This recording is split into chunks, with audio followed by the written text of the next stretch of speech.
என்னுடைய சகோதர சகோதரிகள் அனைவருக்கும் என்னுடைய பணிவான வணக்கங்கள்.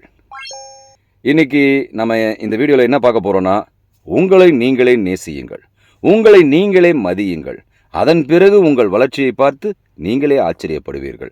இந்த சென்டென்ஸை ஃபார்ம் பண்ணி தான் இன்னைக்கு வீடியோ அமைய போகுது. அதனால் இதை நல்லா கவனமாக கவனிங்க. இது உங்களுக்கு ஒரு உத்வேகத்தை கொடுக்கும். இந்த வீடியோ பிடிச்சிருந்துன்னா லைக் பண்ணவும் மறந்துடாதீங்க. புதுசாக பார்க்குறவங்க சப்ஸ்கிரைப் செய்து கொள்ளவும் மறந்துடாதீங்க. சரி, இப்போது விஷயத்துக்கு வரலாம். அதாவது எதுக்குமே ஒரு ஆதாரம் வேணுங்க. ஒரு பில்டிங் கட்டணும்னா அதுக்கு ஒரு அடித்தளம் வேண்டும். அந்த பேஸ்மெண்ட் ஸ்ட்ராங்காக இருந்தால் தான் பில்டிங்கும் ஸ்ட்ராங்காக இருக்கும். ஸோ நமக்கு எதுக்குமே ஒரு ஆதாரம் வேணும், ஒரு மையம் வேண்டும். இப்போது அடுத்தவங்க கிட்டேருந்து நாம் அன்பையும் மதிப்பையும் எதிர்பார்க்குறோன்னா நம்மக்கிட்டேயும் ஆதாரம் இருக்கணும். அதுக்கு தான் அந்த வார்த்தையை பெரியவங்க சொன்னாங்க. உங்களை நீங்களே நேசிக்க கற்றுக்கொள்ளுங்கள். இப்போ நான் அன்பு செலுத்த கற்றுக்கொண்டால், நானே நேசிக்க கற்றுக்கிட்டேன்னா, அப்போது எனக்கு ஒரு பேஸ்மெண்ட் கிடச்சிருது. ஏன்னா எனக்குள்ளேருந்தே அன்பு பொங்கி வழி ஆரம்பிக்குது. ஏன்னா நான் என்னையே நேசிக்க ஆரம்பிச்சிட்டேன், என்னையே நான் மதிக்க ஆரம்பிச்சிட்டேன். அப்போது அந்த பேஸ்மெண்ட் இருக்கும்பொழுது எல்லா மக்கள்கிட்ட இருந்தும் அவங்களே அறியாமல் உங்களை பார்க்கும்போதே அவங்க உங்களை நேசிக்க ஆரம்பிச்சிடுவாங்க, உங்களுக்கு மதிப்பு கொடுக்க ஆரம்பிச்சிடுவாங்க.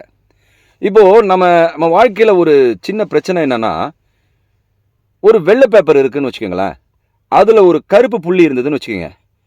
அந்த கருப்பு புள்ளி தான் நம்ம கண்ணுக்கு தெரியும். அதுக்கு சுற்றிலும் இருக்கிற அந்த வெள்ளை பகுதி நம்ம கண்ணுக்கு தெரியாது. ஆனால் நாம் நேசிக்கவும் மதிக்கவும் கற்றுக்கிட்டா அந்த கருப்பு புள்ளியை நம்ம பெருசாக எடுத்துக்காம அதில் எழுத்துக்களை எழுதி அந்த கருப்பு புள்ளி இருக்கிற இடத்துல முடிவுன்ற அந்த எழுத்தை எழுதி அதை ஒரு புல் ஸ்டாப்பாக ஆக்கிடுவோம். அந்த கருப்பு புள்ளியை நமக்கு சாதகமாக ஆக்கிப்போம். ஸோ அந்த கருப்பு புள்ளி ஒரு பெரிய பிரச்சனையாக நமக்கு தெரியாது. அதனால் நம்ம வாழ்க்கையில் குறைகளை மட்டுமே பார்க்குறோம். ஐயோ, இது இப்படி இருக்குது, இந்த பிரச்சனை இப்படி இருக்குது, இதை எப்படி கையாள போகிறேன், எனக்கு ஒன்றுமே புரியலை. ஏன்னா நாமளே இந்த குறைகளுக்குள்ளே தாழ்த்திக்கிறோம்.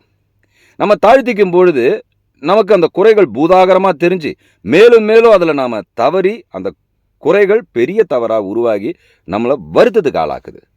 ஸோ இதை எதிர்கொள்கிறது எப்படின்னா, என்னால் முடியும், அந்த பிரச்சனையை ஃபேஸ் பண்ண, அந்த பிரச்சனையை தாங்கக்கூடிய, அந்த பிரச்சனை தீர்க்கக்கூடிய மனோபலத்தை எனக்கு இயற்கை அளிக்கும். நான் முழுமையாக நம்புகிறேன், நான் மதிக்கிறேன், என் மேலேயே நான் அன்பு செலுத்திக்கிறேன் அப்படின்னு நாம் முழுமையாக நம்பும்போது எந்த பிரச்சனையும் நமக்கு பெருசாகவே இருக்காது. ஸோ இந்த விஷயத்தில் தான் நாம் மற்றவங்களை கவனிக்கும் பொழுது அவங்களுடைய குறைகளை பார்க்காமல் அவங்களுடைய நிறைகளை பார்த்து அவங்கள நாம் பாராட்ட ஆரம்பிக்கும் போது அவங்களுடைய ஈகோவும் சாட்டிஸ்ஃபேக்ஷன் ஆகும். ஒவ்வொரு மனிதனுக்கும் தனிப்பட்ட ஈகோ உண்டுங்க. இப்போ ஈகோனா நம்ம நினைக்கிற மாதிரி தலகணம் கிடையாது. நான்ற எண்ணம் எல்லாருக்குமே உண்டு. அந்த நான்ற பேஸு இருக்கும் பொழுது ஒரு மனிதன்கிட்ட போய் நான் பேசும்போது அவனை கவர்றதுக்கு என்ன பண்ணணும்? உன்ன மாதிரி இருக்கா, உன்ன மாதிரி ஒரு மனிதனை நான் பார்த்ததில்லை, அவ்வளோ நல்லவையா நீ அப்படின்னு அவங்கள பற்றின சில விஷயங்களை, பெருமைக்குரிய விஷயங்களை நம்ம பேச ஆரம்பிக்கும் போது அவங்களோட ஈகோ சாட்டிஸ்ஃபேக்ஷன் ஆகும்.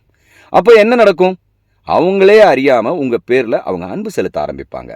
அதுக்கு முன்னால் உங்கள் பேர்லேயே நீங்கள் அன்பு செலுத்துறதுக்கும் இதை தான் நீங்கள் ப்ராக்டிஸ் பண்ணணும்.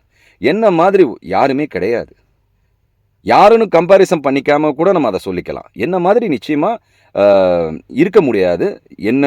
நான் உறுதியாக நம்புகிறேன், என்னால் அதை சாதிக்க முடியும், எனக்கு சாதகமான சூழ்நிலை தான் அமையும்னு நம்ம நம்பும் பொழுது ஆட்டோமேட்டிக்காக எல்லாமே மாற ஆரம்பிக்கும்.